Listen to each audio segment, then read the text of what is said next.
Bonjour et bienvenue dans cette nouvelle vidéo de la Cagouille Céleste pour la 4e phase de la première lune d'été du 13 juillet, c'est-à-dire la nuit qui vient là, 13 juillet à 1h28 et puisqu'on est aujourd'hui dimanche 12 juillet.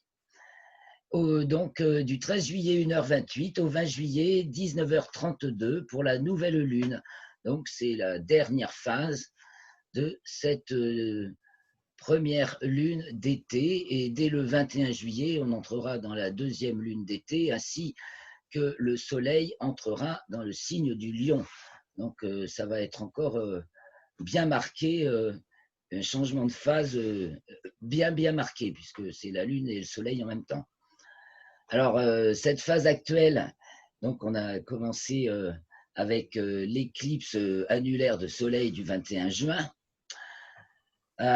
Donc c'est la 4e phase.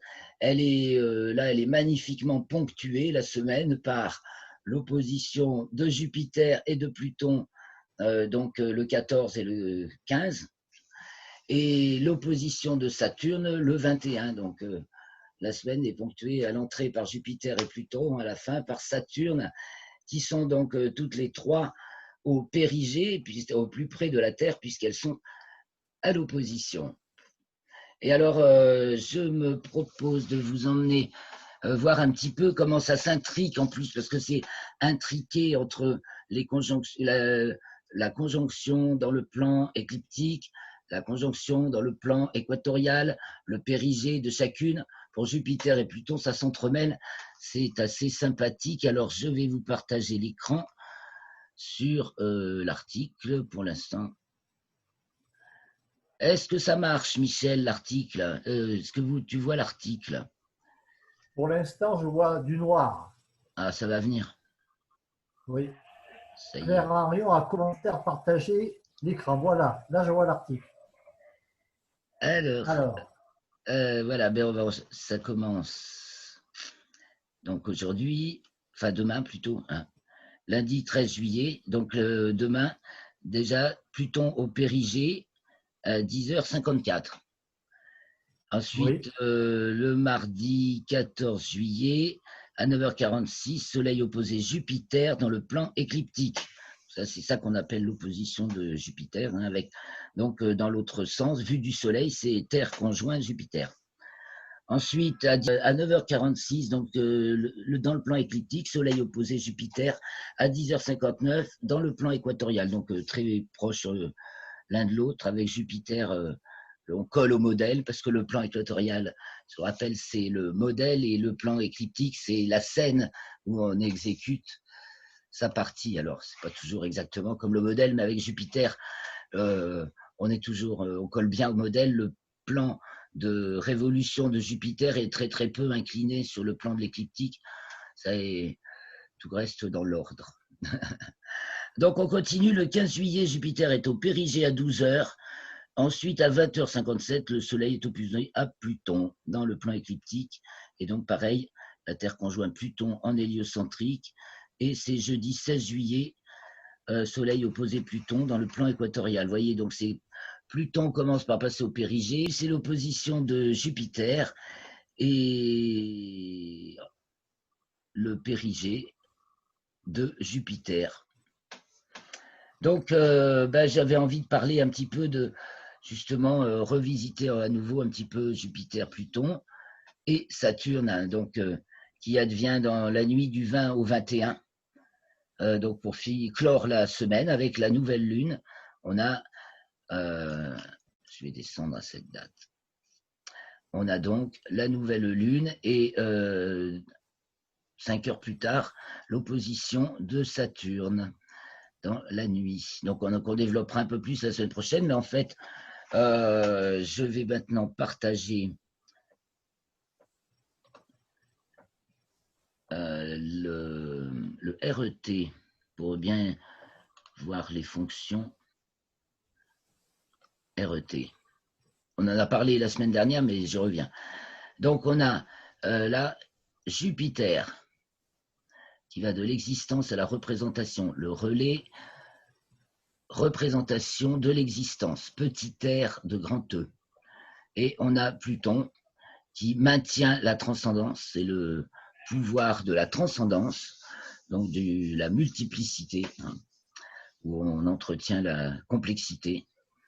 Et donc c'est le mystère, la complexité, et c'est donc petit t de grand T, ok. Et donc Saturne, elle, c'est transcendance de l'existence, elle va de l'existence à la transcendance, elle passe du simple 2, duo ou duel, à la complexité qui peut être aussi bien destructrice que créatrice. C'est là le pouvoir de destruction-création de Pluton.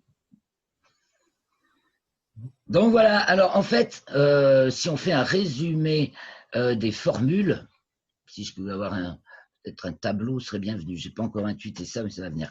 Un résumé des formules. Donc, on a petit r de grand E pour Jupiter, petit t de grand E pour Saturne et petit t de grand T pour Pluton. Alors, qu'est-ce qu'on retrouve le plus?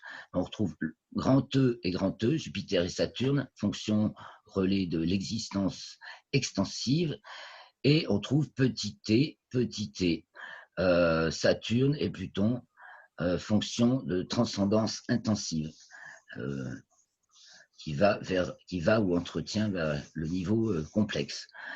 Donc, le résumé de ces trois fonctions, c'est la fonction Saturne, petit t de grand E. En fait, on peut dire que Jupiter, Pluton, Saturne, ça fait du super Saturne. Donc, on est vraiment dans la semaine super Saturne.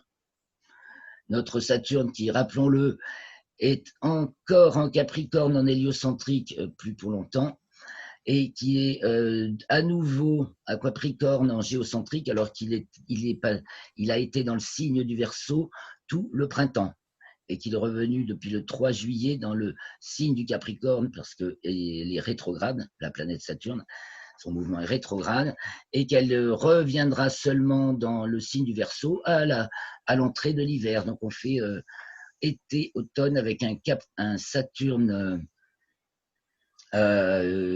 Capricorne, mais qui va passer en Verseau, en héliocentrique. Je vais le regarder là parce que j'ai oublié de noter.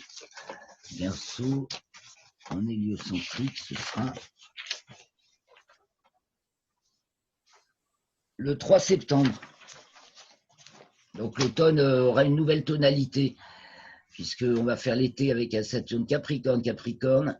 Après, il sera Capricorne en Géo et Verseau en Hélio, inversement du printemps où il était Verseau en Géo et encore Capricorne en Hélio. On a toutes les versions possibles qui se déclinent. Alors, ce que j'invite, moi, c'est à observer et essayer de comprendre en quoi, comment on peut saisir toutes ces nuances et comment elles s'illustrent dans ce qu'on vit, toutes ces nuances, sachant que Saturne, c'est vraiment la fonction qui fait creuser.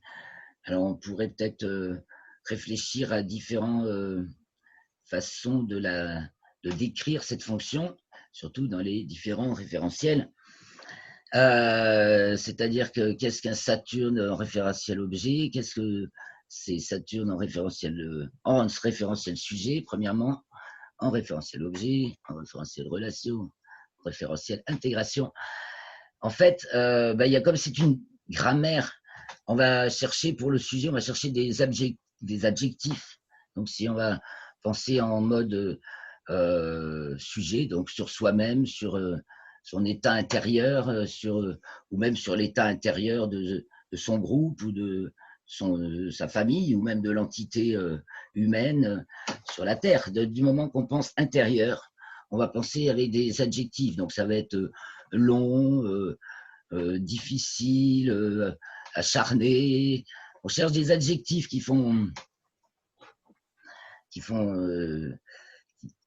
qualifient Saturne. Voilà, c'est en sujet, on va chercher à qualifier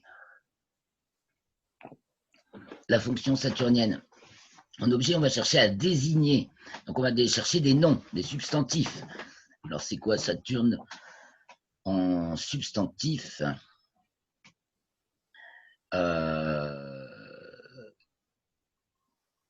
T'as une idée, Michel? Là, j'ai un trou. Des noms saturniens, des noms. J'ai pas préparé ça, j'ai un trou là. Tu vas me faire Moi, ce rebondir. que j'ai observé, en ce qui me concerne, j'ai Saturne en héliocentrique qui est opposé au Soleil de la nouvelle Lune à 1 degré des brouettes. Ouais, non, mais attends, Puisque, il n'y a pas de soleil, il n'y a pas de soleil dans le terme héliocentrique, Michel. Ça ne tient pas. Soit tu as Saturne en hélio qui est conjoint à la Terre ou de ton thème hélio. Si tu regardes l'hélio, tu compares avec l'hélio. Si tu regardes le géocentrique, tu compares avec le géocentrique. Oh, tu peux dire, ah tiens, ça c'est sur tel degré, c'est le même degré en géocentrique. C'est des fois des choses qu'on peut remarquer, mais là, c'est pas. Tu me dis ton Saturne hélio opposé à la nouvelle Lune.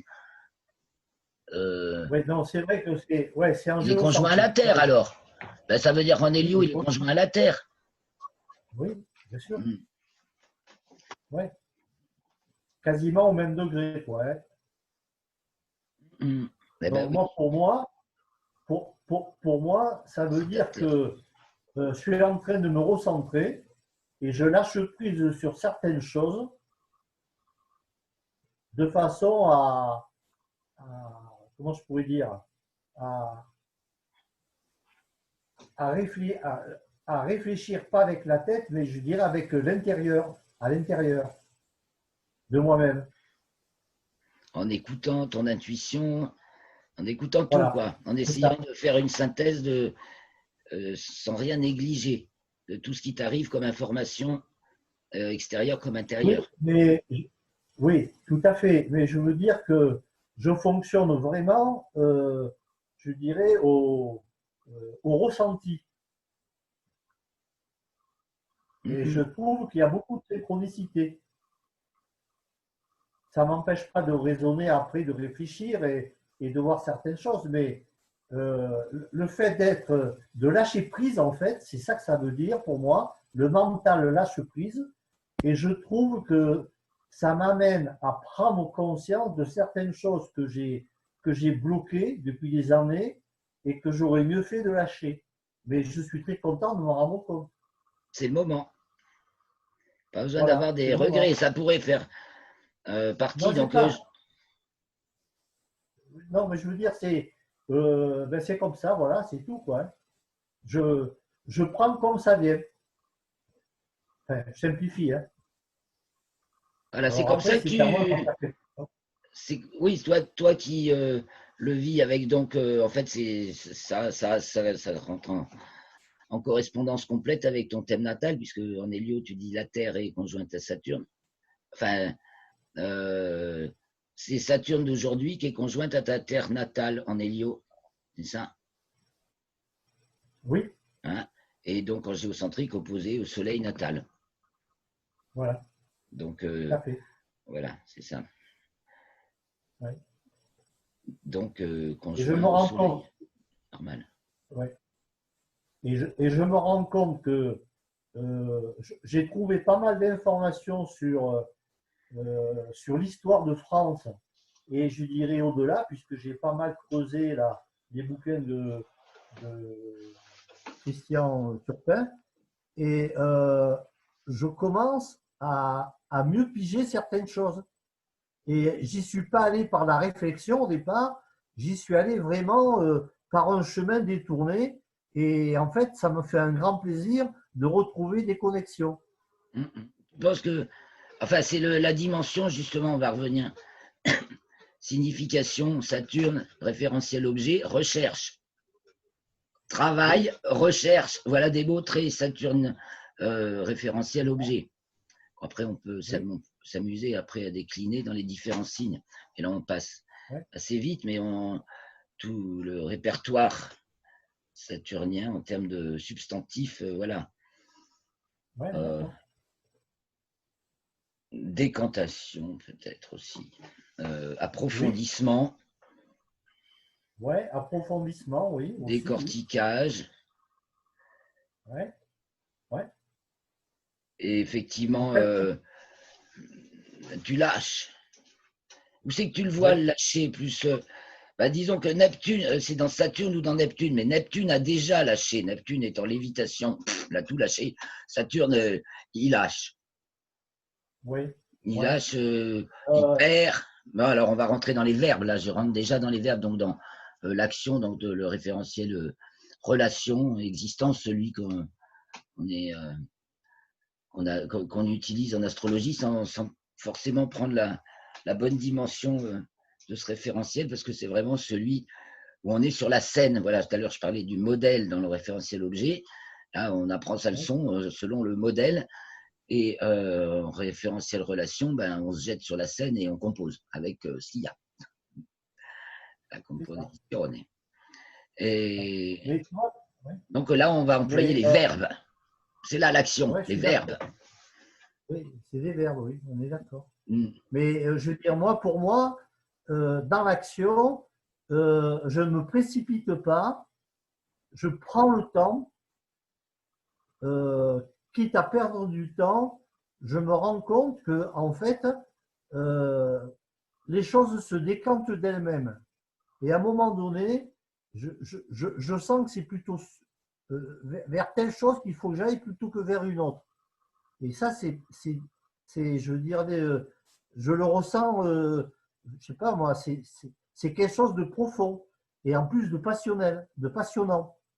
Ah ben pour toi, c'est lié au soleil en lion. Hein, c'est dans le lion, alors c'est dans le signe du lion, donc c'est forcément, c'est passionnant, tu t'enflammes pour ça. Oui, Soleil, ouais, Saturne, Mercure et Pluton. Hein, tu as le Soleil et les trois fonctions de la transcendance extensive. Parce qu'il y a Mercure ouais, aussi, rapide, Saturne qui creuse et Pluton qui entretient la voilà. complexité, Ouais, le ouais. mystère, Et ben, tu vois, par la exemple, là, connaissance. en milieu de semaine, j'ai repris toutes les notes que tu m'avais données. Euh, j'ai relu, j'ai pris le temps et d'un seul coup, j'ai eu des éclairages extraordinaires. Je me suis dit, mais attends, c'est extraordinaire. Euh, le petit truc que je n'avais pas compris depuis des années, d'un seul coup, pouf, Ça fait il est tilt. là. Ouais, ça fait Génial. tilt. Et en fait, comment je peux dire, c'est comme si je comprenais l'ensemble sur les 360 degrés. Je veux dire, Ah, j'ai plus de confusion dans les référentiels, mais plus du tout. ah, tout d'un coup, ça y est, enfin c'est clair, tout d'un coup. Oui, ouais, Ah ben ouais. si tu nous expliques le petit truc qui t'a fait ça, c'est top. Mais je pourrais te le dire, oui. Ah, Je pourrais te le dire puisque j'ai, euh, en fait, si tu veux, tout est classé dans mon ordinateur, mais avec les difficultés que j'ai eues dernièrement informatiques, les problèmes de changement de logiciel, de tout un tas de choses, j'ai des, comment je pourrais dire, j'ai des différentes copies. Et en fait, dans ces différentes copies, il me manque quelque chose. Alors pourquoi, j'en sais rien. Et je retrouve ça à un moment donné en prenant le temps de regarder. Par exemple, sur les textes que tu as écrits sur tout ce qui touche la gravitation, sur tout un tas de choses comme ça, d'un seul coup, pouf, je pige. Alors, je trouve ça très bien. J'ai fait même un détour sur, sur le travail que tu avais fait à, avec euh,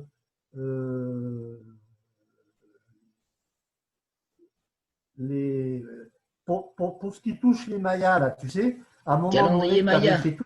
Ouais, les trois Oui, Vénus et bon, calendrier Maya. bon ben, j'ai regardé ça pendant plusieurs heures et en fait, ce que je n'arrivais pas vraiment à piger, d'un seul coup, j'ai compris des choses. Alors, si tu veux, c'est pas intellectuel, mais c'est du ressenti et c'est du ressenti avec bonheur. Ah, Je ne sais pas l'expliquer, mais ah, c'est mais c'est important. après, oui, après, après viendra l'explication peut-être. Voilà, Si voilà. tu es capable de de raconter comment y arriver. C'est vrai que c'est comme un puzzle qui s'assemble, je comprends bien. C'est des pièces sans nom, Neptune, disloquées, mais qui sont en Oui, train de s'assembler. Neptune, Mars. Voilà, et Jupiter, ça oui, prend une forme avec un sens. oui. Et Et par exemple, voilà, moi, mais j'ai toi, tu es au en niveau de la géographie. Neptune, c'est Neptune qui travaille avec une conscience de l'organisation, mais intuitive. Et puis tout d'un coup, paf, Oui, ça y est, ça oui, a un sens, Jupiter. voilà. Hmm. Ouais, ouais. Et donc là, avec Et Jupiter-Pluton, ben, tout d'un coup, il y a tas de trucs mystérieux qui font sens. C'est possible ouais, aussi. ouais. Ça peut être Et pas, considéré dans deux sens différents. Parce que je suis soit d'accord. c'est l'effondrement d'une organisation. Hein. Pluton, tout d'un Oui, coup, c'est même pas c'est l'état effondré, hein, parce que l'effondrement en lui-même, c'est Mercure-Saturne qui vont contribuer à l'effondrement. Mais ouais, le fait qu'en fait, il y a non-lieu, il y a non-sens, il y a absurdité d'une une organisation quelconque jupitérienne. Et ça peut être que ce soit un individu, que ce soit un groupe social, ou les organes d'un groupe social. Il y a non-sens tout d'un coup, plouf, paf, on a perdu la clé ou ça marche plus, etc. Mais on peut voir aussi justement que tout un tas d'informations qui semblaient, enfin qui étaient dans le réservoir, on pourrait dire, dans le réservoir mais de la mémoire, et bien tout d'un coup s'organise et forme un langage. Ça y est, on comprend quelque chose. Et on a l'impression voilà, vraiment d'avoir fait, ouais, d'avoir acquis de la connaissance, d'avoir c'est organisé ça. un niveau. euh, et effectivement, c'est au niveau des principes, c'est pas au niveau des faits, Mars, c'est au niveau des principes de Oui, l'organisation, de mais, la nature, ouais, ouais, des ouais, lois. ouais, des lois, oui. Mais par exemple, quand je regarde en géocentrique, Neptune est opposé à ma Lune, alors bien sûr, pas au même degré, mais il y a quand même une opposition à la Lune natale. Donc Et, c'est et- intéressant pour les et en puzzles. fait, et en fait, également, à Neptune natal, qui est conjoint à ma Lune en balance. Enfin, Neptune était à 6 balances de mémoire et la Lune était à 27 degrés vierge. Bon, et j'ai Jupiter qui est à 26 degrés balance, un truc comme ça, de mémoire. Bon, et tout ça euh, m'amène à raisonner autrement et à me rendre compte de certaines choses et de ressentir d'une certaine façon. Par exemple, moi je dirais que j'étais dans une espèce de dualité à savoir qu'est-ce que je gardais, qu'est-ce que je gardais pas depuis des mois, qu'est-ce que je lâchais, qu'est-ce que je lâchais pas.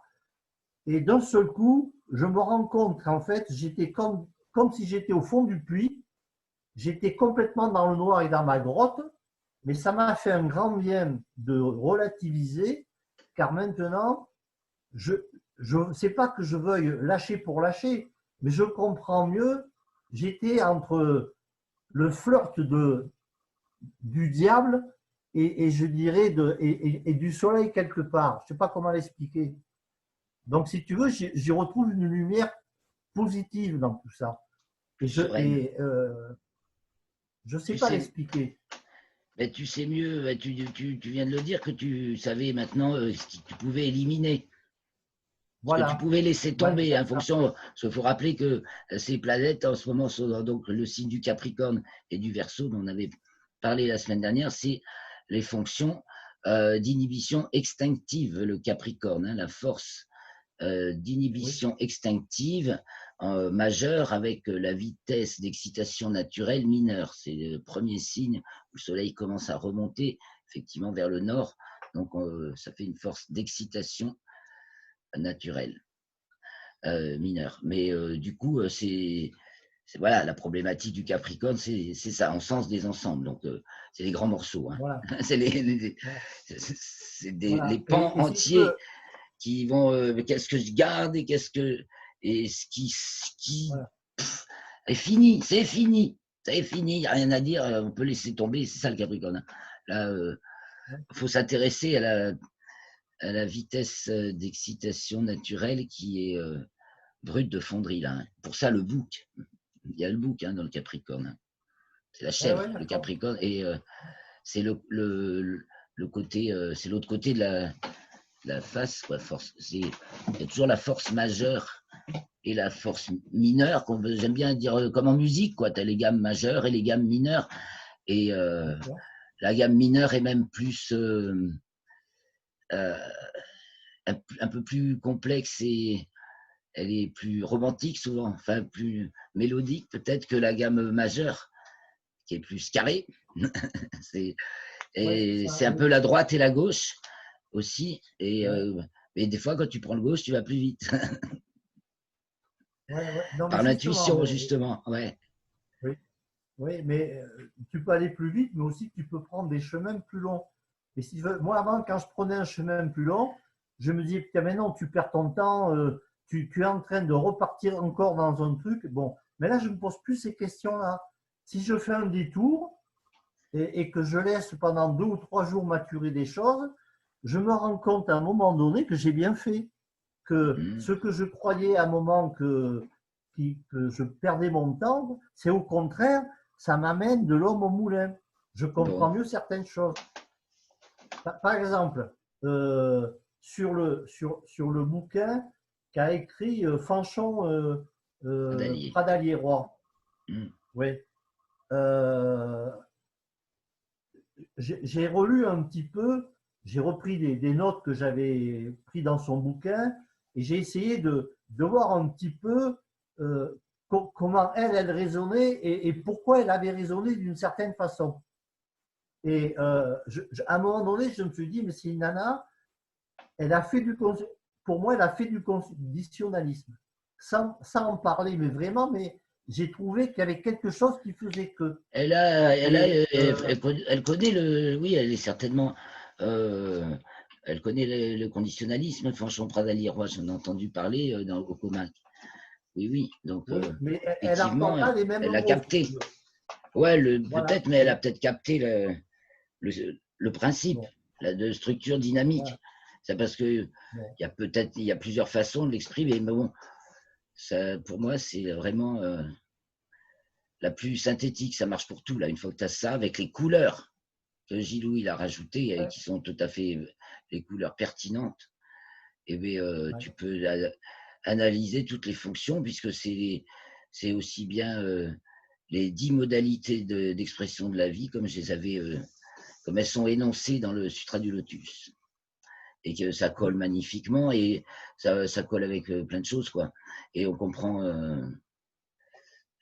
à la fois la fonction des planètes dans le système solaire et les fonctions planétaires de notre existence à nous. C'est dans l'existence de n'importe quel organisme au moins configuré dans le système solaire. Parce qu'après, il faudra peut-être revisiter le truc. Hein.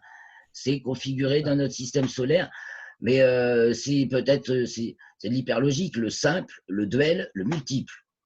Hein, il y a le niveau de l'existence, c'est là où on se confronte à un semblable, qui fait qu'on sent son existence. Et ces deux semblables ont effectivement, voilà, le soleil définit ce qui leur est semblable. Et ces deux semblables ont également des tas de différences, et c'est le niveau de transcendance qui font leur particularité et qui font que jamais deux choses ne sont identiques et ne stationnent. Tout est mouvement, Voilà.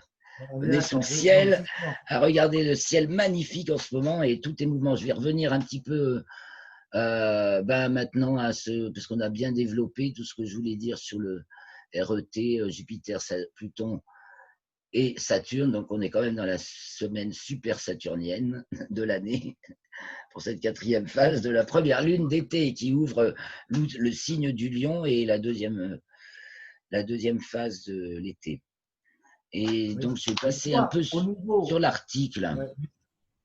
Mais au niveau dynamique, si tu veux, quand moi je voyais quelque chose en dynamique, à travers les aspects de ma façon de raisonner, c'était plus du statique que du dynamique, même s'il y avait du dynamique. Alors que là, incontestablement, je vois bien là toute tout ce qui est chronologie et espace-temps en même temps. Et c'est ça qui est extraordinaire. Voilà, mais c'est qu'aussi avec justement le SORI, on comprend aussi justement l'espace-temps, en fait, où on refait le lien avec les 4 éléments. Parce que, en fait, dans espace-temps, c'est 2 termes du quaternaire énergie, espace, temps, structure. L'espace-temps qualifie les 2 domaines du monde manifesté. Et structure, énergie, évidemment, c'est dans le non manifesté. C'est la partie orientale dans un thème. Et espace-temps, c'est la partie occidentale du thème. Et alors, on peut faire l'analogie avec les 4 éléments. En fait, Jean-Pierre Nicolas a renommé feu, terre, air, eau, et j'aime les rappeler dans l'ordre parce qu'il y a des gens qui les manipulent dans n'importe quel ordre. Il suffit de suivre le zodiaque. Hein. Feu, terre, air, eau. C'est pas par hasard que c'est donné dans cet ordre-là. C'est équivalent à énergie, espace, temps, structure. Sauf que ça nous sort des images. Tu vois, l'eau, c'est pas seulement l'eau que je vais boire dans ce verre. C'est la fonction qui dissout tout et qui comprend tout, voilà, qui éteint le feu. Mais qui peut. Voilà. Donc, je voulais juste faire un petit tour d'horizon de la semaine au niveau de ce qu'il y a à voir, parce que ça est beau. Toute la semaine, c'est beau. Il y a la Lune donc, va se lever de plus en plus tard, puisque c'est le dernier quartier à 1h28 et que donc elle se lève au dernier quartier, elle se lève à peu près au milieu de la nuit, donc ce sera à peu près à l'heure de son lever. On doit d'ailleurs pouvoir le remarquer dans le thème. J'affiche le thème et ça va être vite fait. Le thème du 12. On voit donc que la Lune se lève. Et parce que c'est à peu près le milieu de la nuit, oui, c'est ça. Elle est donc à son lever, suivie par Uranus et précédée par Mars. Avez-vous vu cette magnifique conjonction Lune-Mars cette nuit? Waouh! Le lever de la Lune avec Mars juste au-dessus, presque un peu bombé, encore un quartier de Lune un peu bombé. C'était magnifique. Donc maintenant, elle a doublé Mars et au moment de la nouvelle Lune, l'ascendant est tout à fait à la fin du Bélier. Et la Lune se trouve donc entre Mars et Uranus, à laquelle elle est conjointe le 14 juillet. Donc, conjointe à Uranus le 14 juillet. Et ensuite, elle va enchaîner des jolies conjonctions, puisque le 16, elle rentre en Gémeaux, donc elle est conjointe aux Pléiades. Vous voyez, il y a Vénus juste à côté, donc on va avoir, je vais montrer les images après, on va la voir conjointe à Vénus et à Aldébaran, que Vénus est conjointe à Aldébaran. Aldébaran marque le 11e degré, elle est à 10 degrés Gémeaux, Vénus est conjointe à Aldébaran. Hein, elle a tourné d'ailleurs, elle a fait sa rétrogradation autour d'Aldébaran, elle y a été conjointe 3 fois depuis le printemps. Elle allait au retour et repartir dans l'autre sens. Donc, magnifique ciel à admirer au matin, bien sûr, mais surtout après-demain, le 15, le 16, surtout le 16, le 17, et encore le 18, elle est conjointe à Elnat, c'est-à-dire Bêta du taureau, au moment où elle atteint à peu près sa déclinaison maximale. Et le 19, il faudra encore... non, c'est le 19 qu'elle va atteindre... oui, c'est ça. Le 18-19, elle conjointe à Elnat, elle atteint sa déclinaison maximale et elle est conjointe à Mercure. C'est le dernier croissant. Donc, le dernier croissant de cette lunaison est conjoint à Mercure le 19 juillet. Et ensuite, ben, il n'y a plus rien à voir. La Lune passe au nœud ascendant en plus à ce moment-là. Vous voyez, hein, nœud ascendant. Conjoint à Mercure, dernier croissant et nouvelle lune, donc le 20 à 19h38, un truc comme ça. Alors je repartage Stellarium afin de regarder un peu les images, les spectacles de la semaine. Donc 14 juillet en fanfare quand même avec donc une conjonction. l'opposition de Pluton et de Jupiter et la conjonction de la Lune à Uranus, là, il y a encore quelque chose qui va nous surprendre, certainement, dans l'histoire de France, mais il y a un coup qui va être marqué, là. Il y a un coup fourré, un coup d'État, une prise, tout ça, il y a de la tromperie. Alors, il y a aussi beaucoup de choses qui peuvent tromper. Ah, et il faudra noter aussi que, justement, la nouvelle lune, donc, parce que tout à l'heure, là, je parle du 14 juillet, je parlerai après, je refinirai sur la nouvelle lune. Donc, 14 juillet, la lune près d'Uranus, alors on peut regarder le 14 au matin. Alors, évidemment, on ne voit pas trop Uranus, mais on peut le chercher aux jumelles. Le 14 au matin, donc, à gauche de la lune, qui est dans le museau de la baleine. C'est la baleine. La lune est devant la baleine. Et le lendemain, la lune est passée à gauche de Uranus. Et non, du coup, elle est en dessous parce qu'elle se lève plus tard. Donc, le lendemain, on recherche la lune, on recherche Uranus au-dessus de la lune. Le 15 au matin. Alors, le 15 au matin, également. Non, c'est le 16, hein, j'ai fait une erreur, oui, il me semblait bien.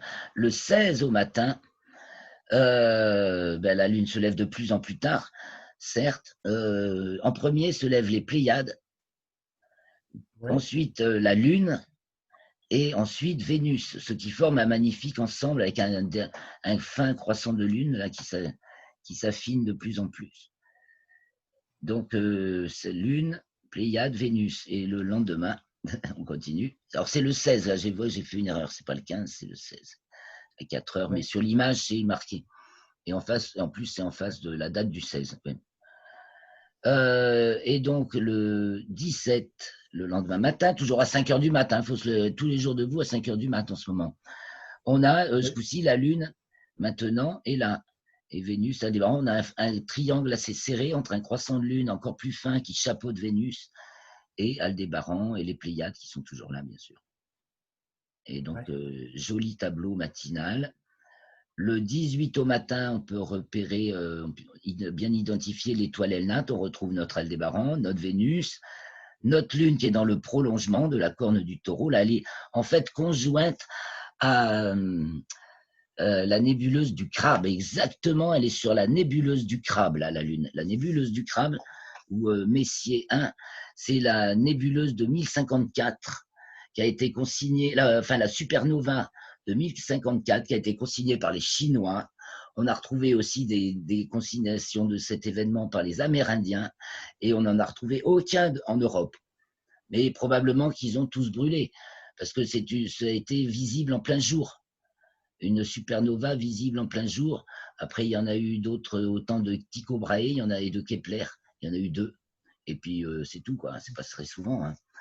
Donc, c'est notable parce que c'est le premier objet du catalogue de Messier, en plus, et qui est quand même assez facile à observer. Voilà, donc le 18 au matin, lune conjoint Elnat. Donc, Elnat, c'est l'étoile qui fait la jonction entre le Taureau et le Cocher. Là, c'est le Cocher. Elle a deux appellations, une dans le Cocher, une dans le Taureau, en fait. Et là, on peut dire bêta-taureau. Et le 19, au matin, c'est le dernier croissant de lune, visible à l'œil nu, aux alentours de 5h50 maximum. Après, s'abstenir, on ne verra plus rien, sauf avec des jumelles. Et vous voyez, il y a Mercure qui est pas loin et qui devient visible à l'œil nu parce qu'il se lève...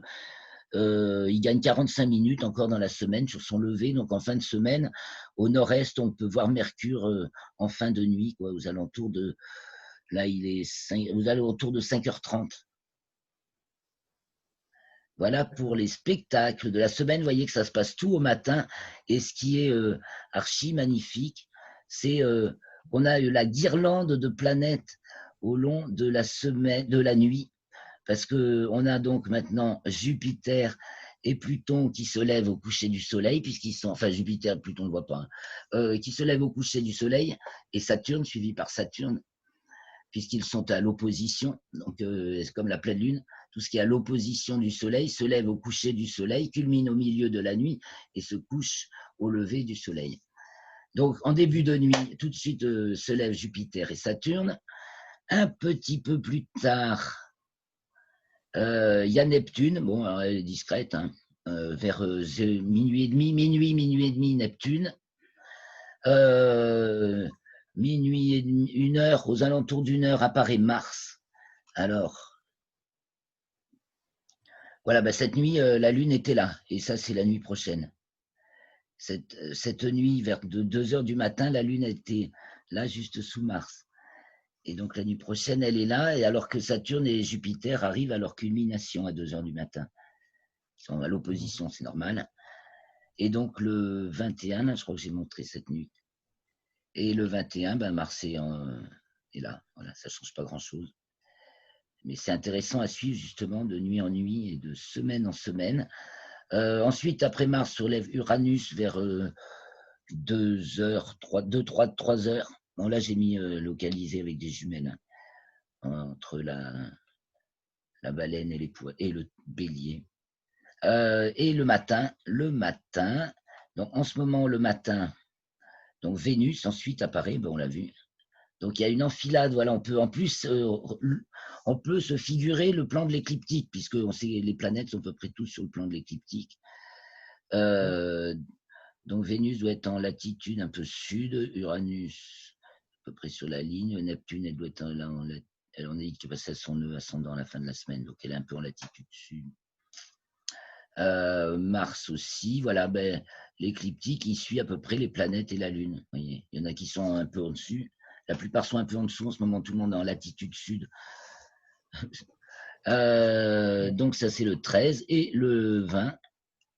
Et le 20, on a pareil, Mars qui est à peu près à mi-chemin maintenant entre Neptune et Uranus, Vénus qui est encore assez près d'Aldébaran. Et en toute fin de nuit, alors on pourra même, le jour de la conjonction Lune-Vénus, on peut s'amuser à 11 heures du matin à prendre des jumelles et sans viser le soleil qui doit quand même être à au moins 30 degrés de là. Hein, oui, à 30 degrés de là. Viser la Lune au méridien, c'est à l'heure de leur culmination. Donc on regarde vers le sud à 63 degrés de hauteur, elle est la Lune pour chez nous. Et juste en dessous, il y a Vénus avec des jumelles, on peut le voir. Mais très très attention, on ne peut surtout pas viser le soleil. Voilà. Mais bon, c'est faisable. De même que hier, mais c'est aujourd'hui. Ah zut, j'ai loupé. On pouvait voir Mars en plein jour vers 7 heures du matin. Et donc, au tout petit matin, juste avant, vraiment, on peut voir Mercure. Et pareil, dans le prolongement, Mercure, Vénus, donc qui est devant la jambe, qui est devant les Gémeaux, au pied de Castor. Ça, c'est la tête, Castor, et Pollux qui va se lever. La Lune est d'ailleurs conjointe à Pollux pour la nouvelle Lune. Pollux, c'est Bêta des Gémeaux, mais c'est l'étoile la plus brillante, et c'est quand même un peu l'étoile des clowns, il faut le dire. Donc on est dans une sacrée grande clownerie quand même, j'ai l'impression. Avec plein de surprises, de choses inattendues, de reprises en main. Ça va être, il y a quelque chose d'assez... il y a un rapport de muscle ou absence de muscle, hein, avec... en tout cas, oui, il y a de l'énergie, parce que de toute façon, avec les signes avec Uranus en taureau, ça peut être des prises musclées, une conjonction Lune-Uranus en taureau. Et donc, je voulais rajouter un dernier truc. Au moment de la nouvelle Lune, on a en plus une magnifique conjonction Vénus-Mars en héliocentrique. Je vais remettre le thème. Alors, voilà. La semaine dernière, on avait commenté que Mercure, Vénus et Mars dans le signe du Verseau en héliocentrique. Donc, c'est Mercure qui avance le plus vite, Vénus un peu moins vite et Mars encore plus lentement. Donc, au cours de cette semaine, en fin de semaine, on a la conjonction Mercure-Vénus. Et la semaine prochaine, on va avoir Mercure-Mars et Mercure-Vénus et Vénus-Mars. Et donc, là, c'est Vénus-Mars, oui, le 20. Vénus conjoint Mars. Donc, vu du Soleil, c'est les deux planètes qui entourent la Terre. Hein. Et on dit que Vénus, c'est les femmes et Mars, c'est les hommes. Voilà. Ça nous reparle de nos deux fonctions, féminine, masculine. Et c'est comme s'il y a une grande redistribution des cartes. Ouais. Finalement, c'est les fonctions très, très humaines, hein, c'est les deux fonctions les plus humaines, qui nous touchent le plus directement, puisque c'est celles qui nous entourent. Vénus nous rapprochant du Soleil et Mars nous ouvrant vers l'extérieur. Ouais. Tout simplement, il faut être simpliste en un héliocentrique. Ouais. Mais justement, quand on voit un petit peu comment je peux dire, les réunions qui ont été faites par les femmes, les féministes là, sur les nominations des ministres et sur leur façon de voir, je me suis dit, tiens, c'est marrant, c'est des femmes, mais en fait, elles montrent que leur masculinité, leur Mars, il attaque, mais j'allais pas dire dans la douceur, mais un peu quand même, parce que euh, ça va continuer, ça, à mon avis. Puis en plus, en signe d'air, ça devrait quand même, ça va booster. Hein. Ouais, tout à fait. Ben, je voulais dire, en fait, c'est que Mars, notre civilisation nous a inculqué que Mars, c'était le dieu de la guerre. Or, Jean-Pierre Oui. Nicolas a remis le doigt sur le fait que justement Mars, c'est la fonction duo ou duel. Mais on n'est pas obligé de faire duel. On peut aussi faire duo. Et c'est vrai que c'est ce qu'apporte la fonction féminine, ça met du coulant. Hein. Donc, on apprend mieux à faire duo. C'est le parler girafe par rapport au parler chacal. On apprend à dialoguer, en fait. Voilà, à s'écouter et à relativiser. Ouais. Ouais, tout à fait. Et je trouve d'ailleurs que pour les hommes, ils auraient intérêt à, à faire fonctionner davantage leur féminité plutôt que leur Mars dans le dialogue. Bah, c'est je trouve que ça se développe de plus en plus. Ça se fait, oui. Mais si tu veux, quand on voit les dirigeants actuellement, les positions qu'ils prennent, qui veulent traiter les choses d'une certaine façon, déjà la communication est pas bonne. Et deuxièmement, c'est pas le fait du prince que de dire, parce qu'on est Premier ministre, par exemple, qu'il faut que tout soit bouclé d'ici 8 jours. Ils peuvent toujours parler. Non, mais tu vois, Jupiter, Pluton, les paroles dans le vide, des paroles dans le vide. Ils peuvent dire ce qu'ils veulent, ils peuvent faire ce qu'ils veulent, ça fait plouf. Mais alors, ça fait plouf. On s'en fout. C'est ça l'effet, quoi, en fait. Ouais. Mais on a l'impression qu'on passe à travers le plancher. Il y a de ça. Bah, c'est ce qu'on appelle une rupture de niveau dans le médaillon RET, puisqu'il n'y a pas de lien entre Jupiter et Pluton. S'il y a Saturne, voilà, fait le lien. Mais s'il n'y a que Jupiter et Pluton, il n'y a pas de lien. Bon, en fait, Saturne fait le lien puisqu'elle est dans le coup. Elle est dans le coup. Hein. On ne peut pas dire qu'elle n'est pas dans le coup. Elle arrive juste après. C'est une histoire de l'année, ça. Hein. Jupiter, Saturne, c'est vraiment.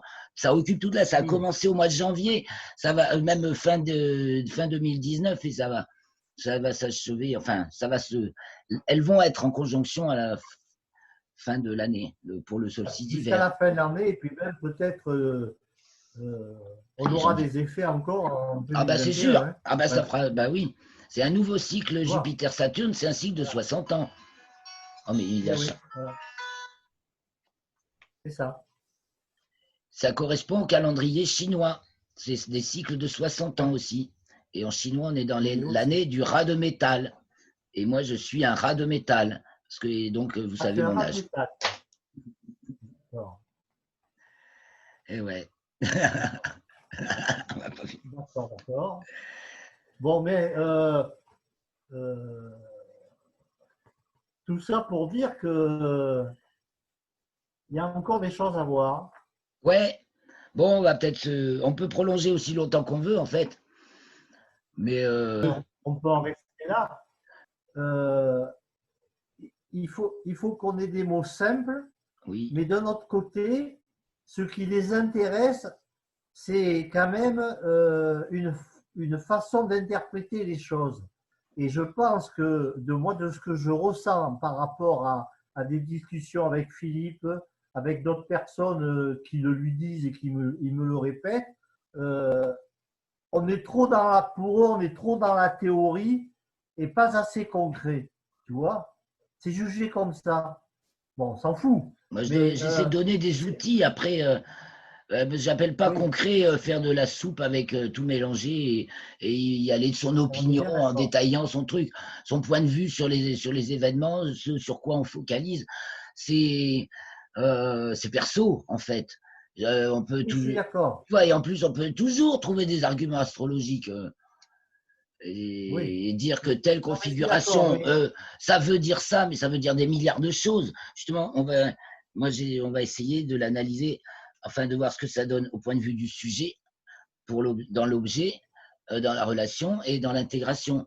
Et ça donne, là, ça ouvre un petit peu mieux tout ce que ça peut être, parce que comment ça nous parle à nous en tant que personne, pour notre santé, notre équilibre, hein, c'est surtout notre homéostasie, notre Ouais. équilibre de vie, comment ça se traduit dans ce qu'on raconte, dans ce qu'on dit, dans ce qu'on montre aujourd'hui. Ça, c'est l'objet. Hein. Mhm. Euh, Ouais. comment ça se vit, en fait. Qu'est-ce qui se vit, qu'est-ce qu'on vit. Et puis, quelles sont les grandes leçons qu'on peut en tirer, l'intégration. Sur Voilà. Oui, oui, oui. sur quel mode on peut. Non, mais, C'est dans quel mode, justement. C'est dans l'intégration, on oui. va chercher ce qui fait la phrase, justement. On va mettre peut-être des adverbes, euh, pour. C'est la complétude, Ouais. évidemment. Hein, et on va y rajouter Ouais. justement des adverbes. C'est travail, je sais pas moi, non, je vais dire Saturne, on a parlé de acharné, au travail, recherche assidûment. Non, mais c'est sûr que c'est pas facile parce qu'en fait, chacun est unique et pour arriver à passer certains messages, si les gens ne comprennent pas la structure, si tu veux, C'est tout ce qu'on ils a. auront du mal. Parce C'est simplement pour. que, C'est ça qu'il faut enseigner. C'est des clés. Et après, une fois que tu as les clés, bah, oui, tu sais démonter n'importe quoi.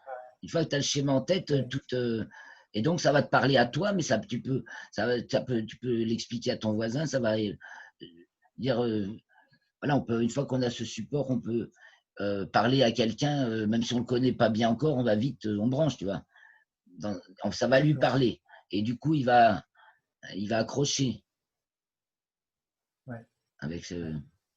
Enfin, en tout cas, on a sûrement un très gros travail à faire pour arriver à, à ce que les gens changent leur point de vue. Parce qu'en fait, il n'est pas question de les, comment je peux dire, Les chacun est libre, il fait astrologues. ce qu'il veut. Oui, mais au niveau astrologique, je pense que les gens, il faut qu'ils comprennent que euh, il n'y a pas que ce qui est symbolique et ce qui est de Certes, bah ouais, l'astrologie non, mais c'est ancienne, le même plus si dur. elle n'est pas rejetée. Bah oui, mais C'est que ça le plus justement, difficile. avoir un regard vraiment décrassé sur l'astrologie ancienne, ça la rend utile. Parce que sinon, c'est un peu comme faire du latin et du grec, quoi. Et ça, c'est utile parce qu'on va y retrouver nos racines culturelles. Mais ça ne nous sert à rien aujourd'hui Oui, pour communiquer, bon sang, pour nous orienter dans notre vie. On va pas les oublier, parce justement, on va y retrouver des racines, c'est fort intéressant. Mais au moins, elles sont étayées sur quelque chose. Il y a, parce que là, on colle coller des images, il n'y a pas la dimension réelle. C'est vrai que quand on a découvert le psoriasis, un des arguments que j'avais eu, c'était arrêtons de faire. Non, il y a mieux que faire du monocycle sur la piste aux étoiles. On part en 4x4 partons en 4x4 sur les chemins du zodiaque. C'est mieux que en 4x4, c'est mieux qu'en monocycle. bien sûr. Ouais. Bon, Bon, allez, je te fais très un gros bien. bisou, Michel. Merci Allez, à vous tous qui nous regardez. Et à la semaine prochaine. Et donc, ce sera le 20 et ce sera donc lundi. Pas dimanche prochain, mais le lundi 20 voilà. juillet. Bye bye. Merci beaucoup et bye bye.